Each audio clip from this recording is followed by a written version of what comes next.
आज हम यूहन्ना की पत्री में अध्याय 7 का अध्ययन करेंगे।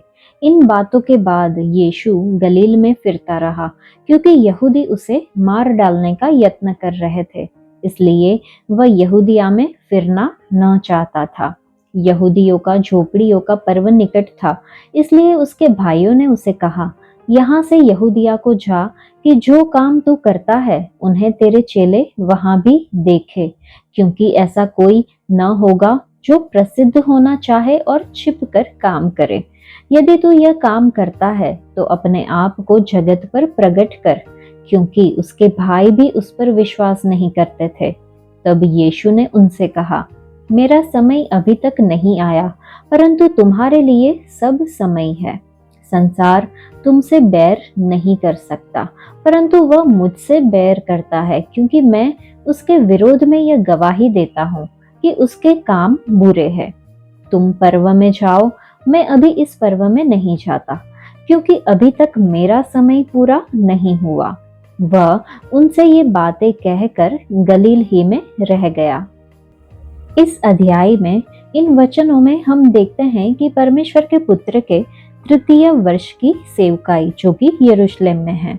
अध्याय 6 और 7 के बीच में कुछ महीनों का अंतराल है। प्रभु यीशु गलील में रह गया। वह यहूदिया में नहीं ठहरना चाहता था। यहूदिया प्रदेश यहूदियों का मुख्यालय था और वे उसे मार डालने का यत्न कर रहे थे। सामान्यतः सब इस बात पर सहमत है कि यहाँ पर जिन लोगों को यहूदी कहा गया है, वे यहूदियों के अगुवे या सरदार थे। वे ही लोग प्रभु यीशु से बहुत ही बैर रखते थे और उसे मार डालने का अवसर ढूंढ रहे थे। मंडपों का पर्व यहूदी कैलेंडर के सबसे महत्वपूर्ण अवसरों में से एक था। ये कटनी के समय में मनाया जाता था और ये पर्व मिस्र से बाहर निकले इस्राएलियों द्वारा अस्थायी तंबुओं या झोपड़ियों में निवास किए जाने के स्मरण में मनाया जाता था। यह एक त्योहार और आनंदमय अवकाश का समय हुआ करता था और इस अवसर पर उस दिन की आशा की जाती थी जब मसीह का शासन आएगा और उद्धार पाई हुई यहूदी जाति शांति और समृद्धि के साथ देश में निवास करेगी। वचन 3 में प्रभु के जिन भाइयों के बारे में उल्लेख किया गया है, वे कदाचित मरियम के पुत्र थे, जो प्रभु यीशु के बाद जन्मे थे। ये बात मायने नहीं रखती कि वे प्रभु यीशु के कितने नजदीकी रिश्तेदार थे, जितनी यह कि उन्हें अब तक उद्धार का अनुभव नहीं हुआ था। वे प्रभु यीशु पर सच्चे मन से विश्वास नहीं करते थे। उन्होंने उससे कहा कि वह यरूशलेम में झोपड़ियों के पर्व के लिए जाए और कुछ आश्चर्य कर्म करे, ताकि उसके चेले यह देखे कि वह क्या कर रहा है। यहाँ पर जिन्हें चेले कहा गया है, वे प्रभु यीशु के 12 चेले नहीं, बल्कि यहूदिया के वे लोग हैं जो यह दावा करते थे कि वे प्रभु यीशु के पीछे चलने वाले हैं। यद्यपि वे उस पर विश्वास नहीं करते, वे चाहते थे कि वह अपने आप को खुलकर प्रकट करे। शायद उनकी रुचि उस प्रसिद्धि में थी जो उन्हें प्रभु यीशु के रिश्तेदारों के रूप में पहचाने जाने से मिलती, या फिर वे उसके यश से चिढ़ते थे और इसलिए यहूदिया जाने के लिए उसे आग्रह कर रहे थे कि वह मार डाला जाए। शायद ये शब्द व्यंग्य के रूप में कहे गए जो वचन 4 में है। उसके रिश्तेदार ये जानना चाह रहे थे कि प्रभु यीशु लोकप्रियता चाह रहा है। अगर वह प्रसिद्ध होना नहीं चाहता, तो फिर वह गलील में इतने सारे आश्चर्य कर्म क्यों कर रहा है? उनके कहने का आशय कुछ इस प्रकार से था कि यह तुम्हारे लिए एक बड़ा अवसर है। तू लोकप्रिय होने का प्रयास कर रहा है। तुझे पर्व के लिए यरूशलेम जाना चाहिए। वहां हजारों की संख्या में लोग आए हुए होंगे और तेरे लिए यह एक अवसर होगा कि तू उनके लिए आश्चर्य कर्म करे। गलील एक शांत स्थान है और तू व्यवहारिक रूप से यहाँ पर आश्चर्य कर्मों को गुप्त में दिखा रहा है। तू ऐसा क्यों कर रहा है जब हम जानते हैं कि तू प्रसिद्ध होना चाहता है? उसके बाद उन्होंने कहा, अगर तू ये काम करता है तो अपने उस जगह पर प्रकट कर।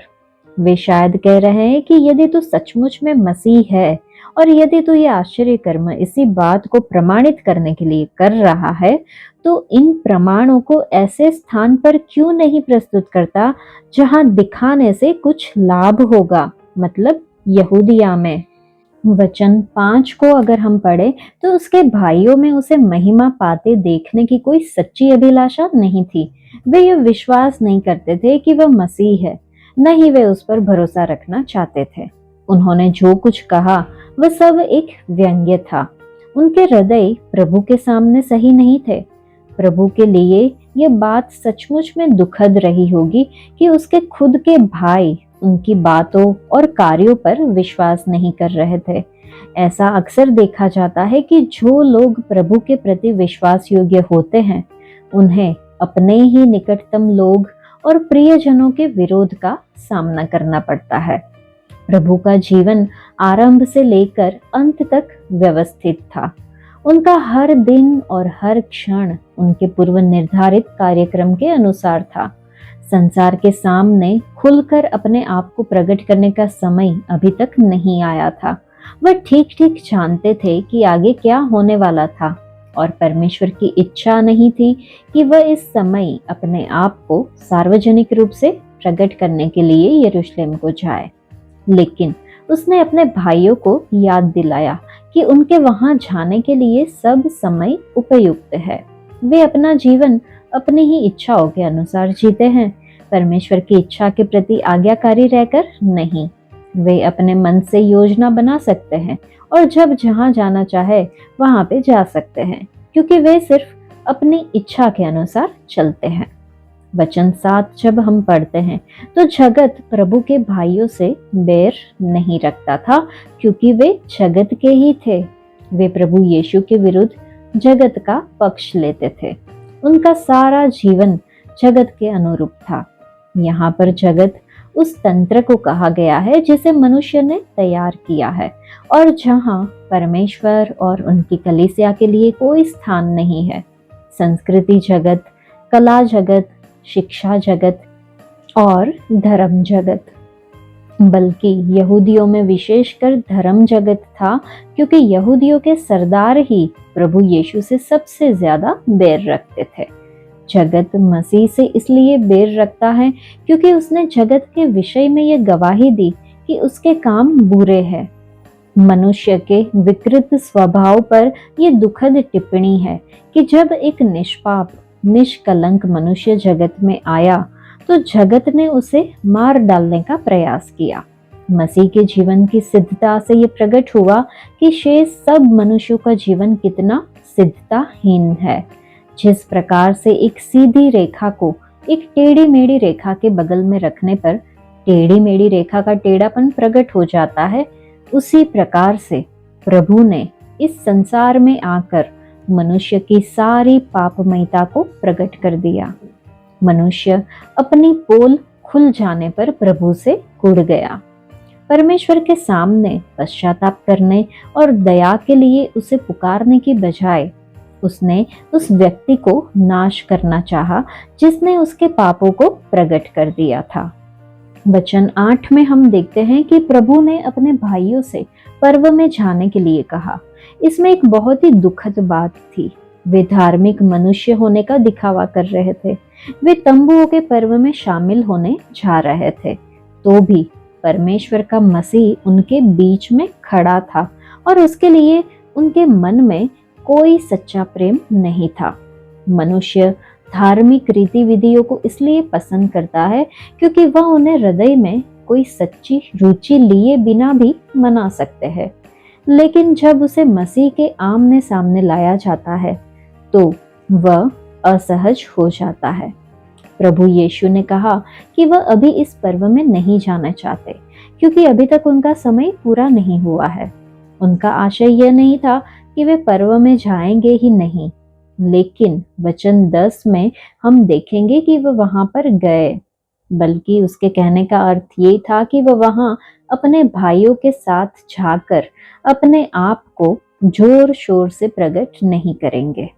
ऐसा करने का समय अभी नहीं आया था। जब वह जाएंगे तो वह चुपचाप जाएंगे और कम से कम जोर शोर के साथ जाएंगे। इसलिए प्रभु भाइयों के पर्व में चले जाने के बाद गलील में ही रह गए। उन्होंने उस महान व्यक्ति को पीछे छोड़ दिया जो उन्हें वह आनंद और उल्लास दे सकता था जिसके विषय में तंबुओं के पर्व का उद्देश्य बातें करता था। वचन 10 से आगे जब हम पढ़ते हैं तो लिखा है, परंतु जब उसके भाई पर्व में चले गए तो वह खुद भी प्रगट में नहीं परंतु मानो गुप्त रूप से गया। यहूदी पर्व में उसे यह कहकर ढूंढने लगे वह कहाँ है, और लोगों में उसके विषय में चुपके चुपके बहुत सी बातें हुई। कुछ कहते थे वह भला मनुष्य है और कुछ कहते थे नहीं, वह लोगों को भरमाता है। तो भी यहूदियों के डर के मारे कोई व्यक्ति उसके विषय में खुलकर नहीं बोलता था। जब पर्व के आधे दिन बीत गए तो यीशु मंदिर में जाकर उपदेश करने लगा। तब यहूदियों ने चकित होकर कहा, इसे बिन पढ़े विद्या कैसे आ गई? यीशु ने उन्हें उत्तर दिया, मेरा उपदेश मेरा नहीं परंतु मेरे भेजने वाले का है। यदि कोई उसकी इच्छा पर चलना चाहे तो वह इस उपदेश के विषय में जान जाएगा कि यह परमेश्वर की ओर से है या मैं अपनी ओर से कहता हूँ। जो अपनी ओर से कुछ कहता है वह अपनी ही बड़ाई चाहता है, परंतु जो अपने भेजने वाले की बड़ाई चाहता है वही सच्चा है और उसमें अधर्म नहीं। क्या मूसा ने तुम्हें व्यवस्था नहीं दी? तो भी तुम में से कोई व्यवस्था पर नहीं चलता। तुम क्यों मुझे मार डालना चाहते हो? लोगों ने उत्तर दिया, तुझ में दुष्ट आत्मा है, कौन तुझे मार डालना चाहता है? यीशु ने उनको उत्तर दिया, मैंने एक काम किया और तुम सब आश्चर्य करते हो। इसी कारण मूसा ने तुम्हें खतने की आज्ञा दी है और तुम शब्द के दिन मनुष्य का खतना करते हो।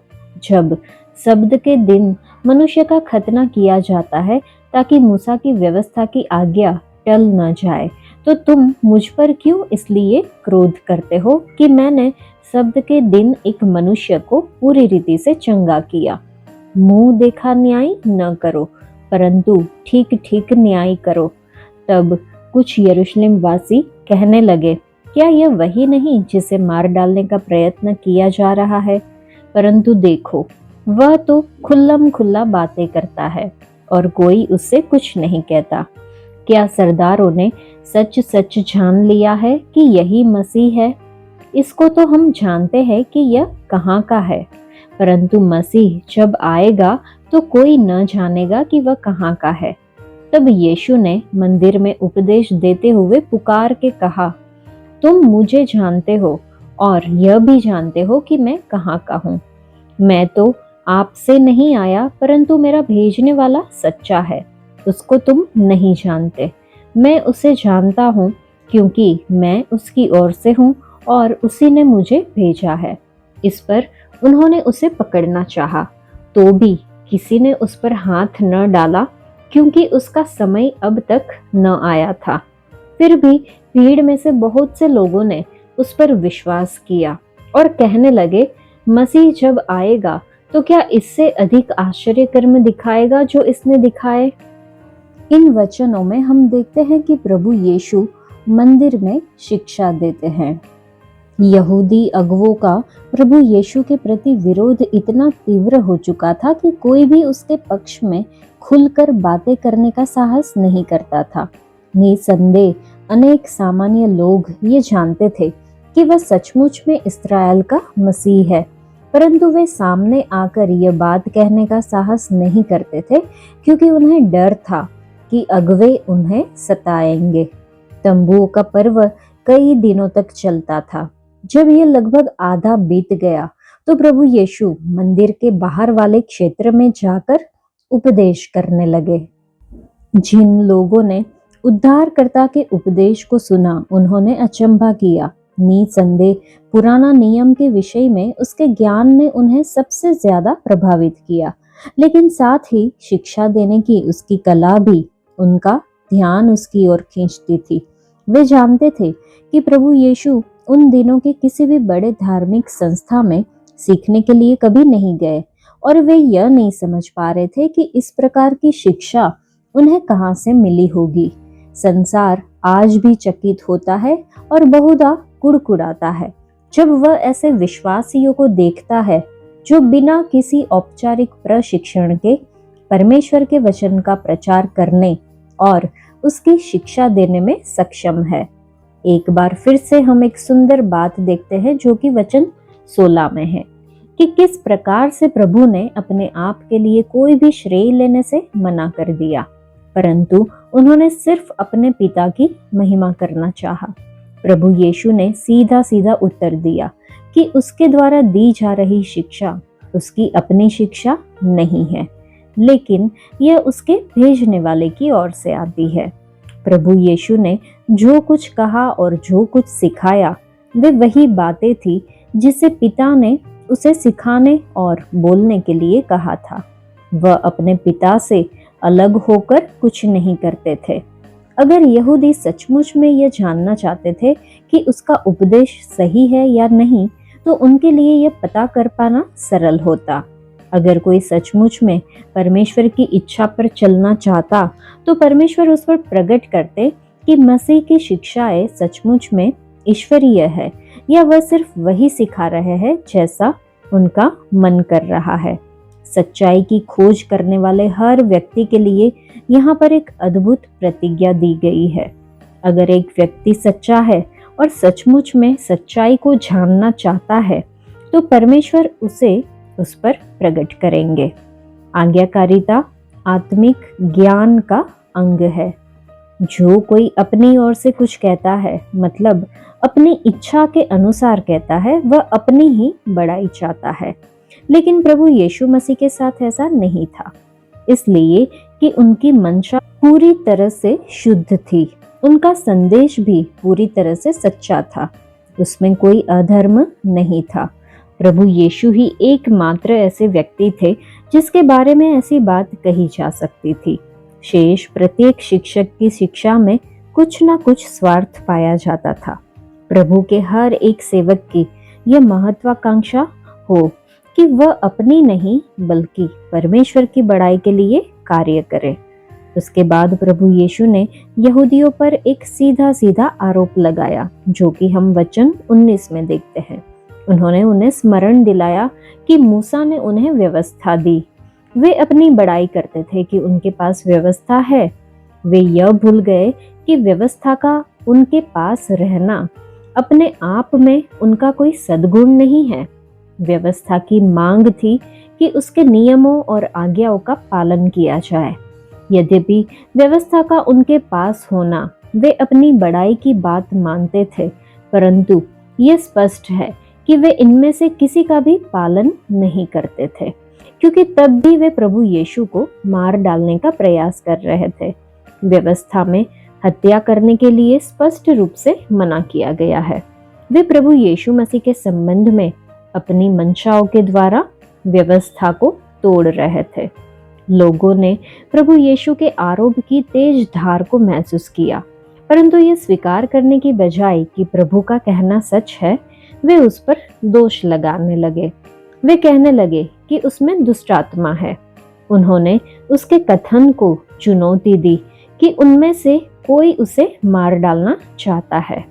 प्रभु यीशु अब बैतसदा के कुंड के पास 38 वर्ष के रोगी की चंगाई के विषय पर आते हैं।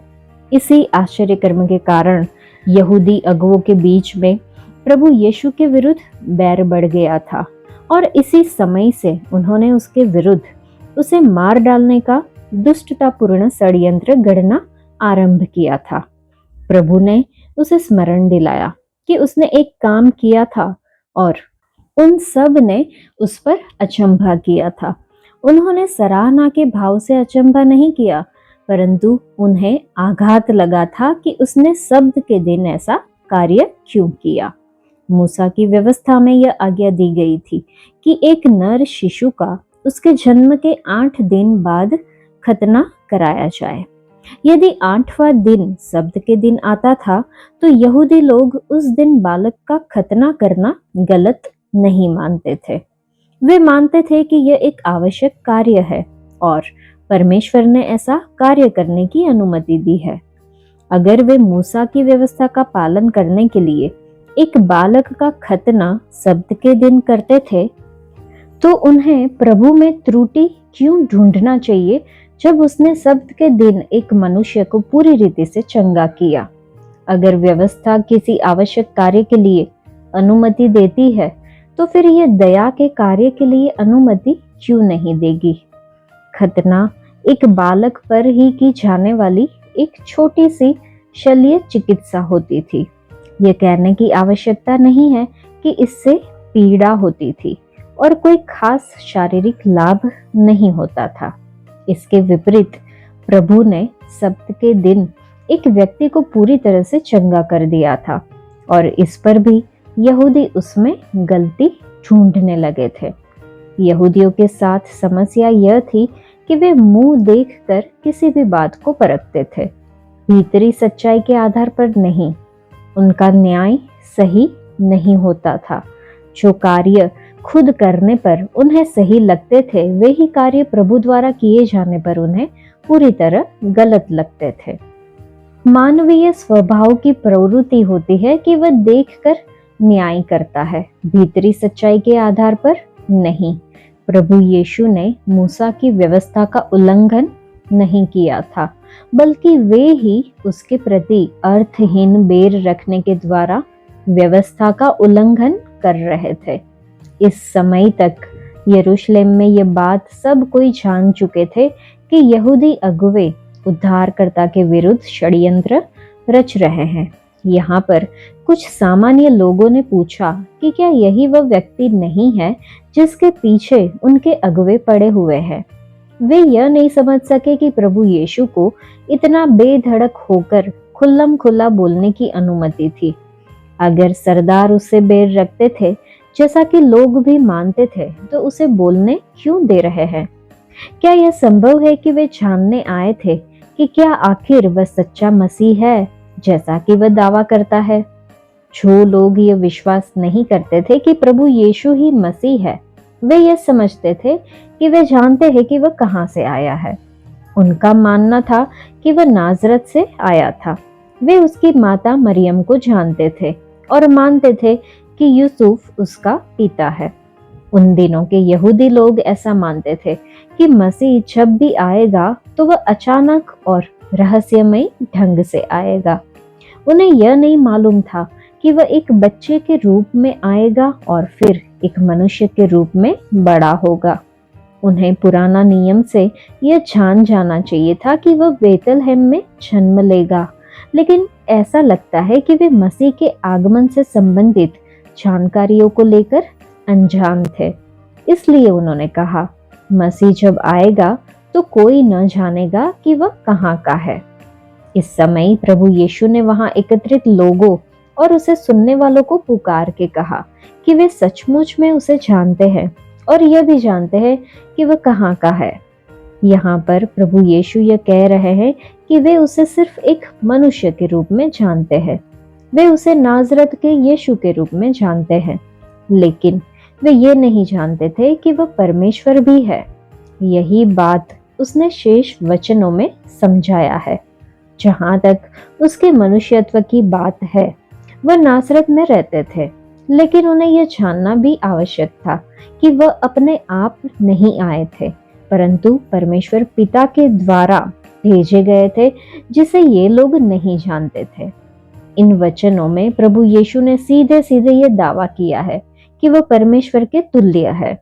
वह अपने आप से नहीं आए थे, मतलब वह अपने अधिकार से अपनी इच्छा पूरी करने को नहीं आए, बल्कि उसे संसार में एकमात्र सच्चे परमेश्वर ने भेजा है और वे इस परमेश्वर को नहीं जानते। वचन 29 से हम समझ सकते हैं कि परंतु प्रभु उसे जानते थे। वह परमेश्वर के साथ आदि से निवास कर रहे थे और वह सब बातों में परमेश्वर के तुल्य थे, क्योंकि जब प्रभु ने कहा कि वह परमेश्वर की ओर से आया है, तो उसके कहने का अर्थ सिर्फ ये नहीं था कि वह परमेश्वर के द्वारा भेजा गया है। परंतु यह कि वह हमेशा से ही परमेश्वर के साथ रहते हैं और हर तरह से वह परमेश्वर के तुल्य है। उसी ने मुझे भेजा है, लिखा है। ये कहते हुए प्रभु ने स्पष्ट ढंग से यह कह दिया कि वह परमेश्वर का मसीह है। वह वही अभिषिक्त जन है जिसे परमेश्वर ने छुटकारे के कार्य को पूरा करने के लिए जगत में भेजा है। यहूदी लोग प्रभु यीशु के वचनों के महत्व को समझ गए और वे जान गए कि वह मसीह होने का दावा कर रहा है। उन्होंने इसे घोर ईशनिंदा माना और उसे बंदी बनाने का प्रयास किया, परंतु उन्होंने उस पर हाथ न डाला क्योंकि उसका समय अब तक न आया था। परमेश्वर की सामर्थ्य ने प्रभु यीशु को मनुष्यों की दुष्टतापूर्ण युक्तियों से बचाकर उस समय तक सुरक्षित रखा था जब तक वह समय न आ जाएगा कि उसे पापों के बलिदान के रूप में चढ़ाया जाए। वास्तव में भीड़ में से बहुतेरों ने प्रभु यीशु पर विश्वास किया। हम ऐसा मानते हैं कि उनका विश्वास सच्चा रहा होगा। उनका तर्क यह था कि प्रभु यीशु यह प्रमाणित करने के लिए और क्या कर सकते हैं कि वह मसीह है। अगर प्रभु यीशु मसीह नहीं थे तो फिर प्रभु यीशु ने जितने आश्चर्य कर्म किए हैं उससे ज्यादा अद्भुत आश्चर्य कर्म क्या मसीहा कर पाएगा जब वह आएगा, जो कि कोई और होगा। स्पष्ट है कि अपने प्रश्न से वे ये विश्वास करते थे कि प्रभु यीशु के आश्चर्य कर्मों से यह सिद्ध हो जाता है कि वह सचमुच में मसीह है। वचन 32 से आगे जब हम पढ़ते हैं तो लिखा है, फरीसियों ने लोगों को उसके विषय में ये बातें चुपके करते सुना और प्रधान याजकों और फरीसियों ने उसे पकड़ने को सिपाही भेजे। इस पर यीशु ने कहा, मैं थोड़ी देर तक और तुम्हारे साथ हूँ, तब अपने भेजने वाले के पास चला जाऊंगा। तुम मुझे ढूंढोगे परंतु नहीं पाओगे, और जहाँ मैं हूँ वहां तुम नहीं आ सकते। इस पर यहूदियों ने आपस में कहा, यह कहाँ जाएगा कि हम इसे न पाएंगे? क्या वह उनके पास जाएगा जो यूनानियों में तितर बितर होकर रहते हैं और यूनानियों को भी उपदेश देगा? यह क्या बात है जो उसने कही कि तुम मुझे ढूंढोगे परंतु न पाओगे, और जहाँ मैं हूँ वहां तुम नहीं आ सकते। पर्व के अंतिम दिन, जो मुख्य दिन है, यीशु खड़ा हुआ और पुकार कर कहा, यदि कोई प्यासा हो तो मेरे पास आए और पिए। जो मुझ पर विश्वास करेगा, जैसा पवित्र शास्त्र में आया है, उसके हृदय में से जीवन के जल की नदियां बह निकलेगी। उसने यह वचन पवित्र आत्मा के विषय में कहा, जिसे उस पर विश्वास करने वाले पाने पर थे, क्योंकि आत्मा अब तक न उतरा था, क्योंकि यीशु अब तक अपनी महिमा को न पहुंचा था। तब भीड़ में से किसी ने ये बातें सुनकर कहा, सचमुच यही वह भविष्यद्वक्ता है। दूसरों ने कहा, यह मसीह है। परंतु कुछ ने कहा, क्यों, क्या मसीह गलील से आएगा? क्या पवित्र शास्त्र में यह नहीं आया कि मसीह दाऊद के वंश से और बेतलहेम गांव से आएगा, जहां दाऊद रहता था? अतः उसके कारण लोगों में फूट पड़ी। उनमें से कुछ उसे पकड़ना चाहते थे, परंतु किसी ने उस पर हाथ न डाला। तब सिपाही प्रधान याजकों और फरीसियों के पास लौट आए। उन्होंने उनसे कहा, तुम उसे क्यों नहीं लाए? सिपाहियों ने उत्तर दिया, किसी मनुष्य ने कभी ऐसी बातें नहीं की। फरीसियों ने उनको उत्तर दिया, क्या तुम भी भरमाए गए हो? क्या सरदारों या फरीसियों में से किसी ने भी उस पर विश्वास किया है? परंतु ये लोग जो व्यवस्था को नहीं जानते शापित है। निकोदेमुस ने, जो पहले उसके पास आया था और उनमें से एक था, उनसे कहा, क्या हमारी व्यवस्था किसी व्यक्ति को जब तक पहले उसकी सुनकर जान न ले कि वह क्या करता है, दोषी ठहराती है? उन्होंने उसे उत्तर दिया, क्या तू भी गलील का है? ढूंढ और देख कि गलील से कोई भविष्यद्वक्ता प्रकट नहीं होने का। तब सब कोई अपने अपने घर चले गए। यहाँ पर वचन 32 से 36 में हम फरीसियों की शत्रुता के बारे में देखते हैं। वचन 37, 48 और 39 में पवित्र आत्मा की प्रतिज्ञा के बारे में है। यद्यपि पुराना नियम में यह उल्लेख नहीं पाया जाता, परंतु यहूदियों का एक संस्कार था जिसमें वे तंबुओं के पर्व के पहले 7 दिन प्रतिदिन शिलोह के कुंड से पानी लेकर होम बलि की वेदी के पास के चांदी के पात्र में पानी उंडेला करते थे। 8वें दिन ऐसा नहीं किया जाता था, जिसने मसीह के अनंत जीवन देने वाले जल को और अधिक सनसनीखेज बना दिया। यहूदी लोगों ने इस धार्मिक संस्कार का पालन तो किया, तो भी उनके हृदय तृप्त नहीं हुए, क्योंकि उन्हें पर्व के गहरे अर्थ की सही समझ नहीं थी। लोगों के घर लौटने से ठीक पहले पर्व के अंतिम दिन, जो मुख्य दिन है, प्रभु यीशु खड़े हुए और उनसे पुकार के कुछ कहा। उन्होंने उन्हें आमंत्रित किया कि वे आत्मिक संतुष्टि पाने के लिए प्रभु के पास आए, प्रभु के वचनों की ओर विशेष रूप से ध्यान दे। उसका आमंत्रण हर किसी के लिए है। उसका सुसमाचार विश्वव्यापी सुसमाचार था। ऐसा कोई भी व्यक्ति नहीं है जो प्रभु के पास आए और उद्धार न पाए, परंतु शर्त की ओर ध्यान दे। पवित्र शास्त्र कहता है, अगर कोई प्यासा हो। यहाँ पर प्यास आत्मिक आवश्यकताओं को कहा गया है। जब तक किसी व्यक्ति को यह बोध नहीं होता कि वह एक पापी है, तब तक वह उद्धार पाना नहीं चाहेगा। जब तक उसे इस बात का बोध ना हो कि वह खोया हुआ है, वह ढूंढे जाने की इच्छा कभी नहीं करेगा। जब तक एक व्यक्ति को अपने जीवन में उस बड़ी आत्मिक कमी की चेतना ना हो, तब तक वह प्रभु के पास उस आवश्यकता की पूर्ति के लिए नहीं जाएगा। उद्धारकर्ता ने प्यासी आत्माओं को अपने पास बुलाया है, कलीसिया के पास नहीं, किसी प्रचारक के पास नहीं, बपतिस्मा के पानी के पास नहीं, प्रभु भोज की मेज के पास नहीं। प्रभु यीशु ने कहा, मेरे पास आकर पिए। इसके अलावा और कोई उपाय नहीं है। मेरे पास आकर पिए। यहाँ पर पीने का अर्थ है प्रभु यीशु को अपनाना। इसका मतलब है उन पर प्रभु और उद्धारकर्ता के रूप में विश्वास लाना, और यह भी मतलब है कि उन्हें हमारे जीवन में उसी तरह से लेना जिस तरह से हम अपने शरीर में एक गिलास पानी लेते हैं। वचन 38 ये सिद्ध करता है कि मसीह के पास आना और पीना और उस पर विश्वास करना एक ही बात है।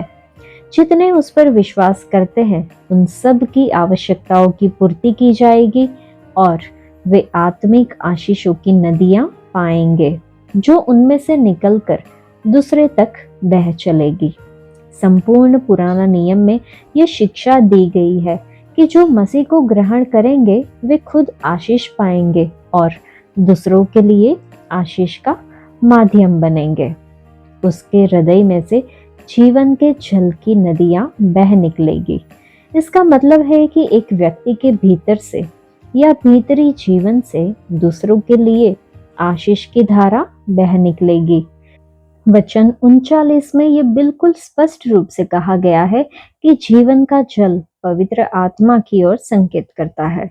ये एक बहुत ही महत्वपूर्ण है, क्योंकि इसमें यह शिक्षा पाई जाती है कि जो प्रभु यीशु मसीह को ग्रहण करते हैं, वे परमेश्वर की आत्मा को भी ग्रहण करते हैं।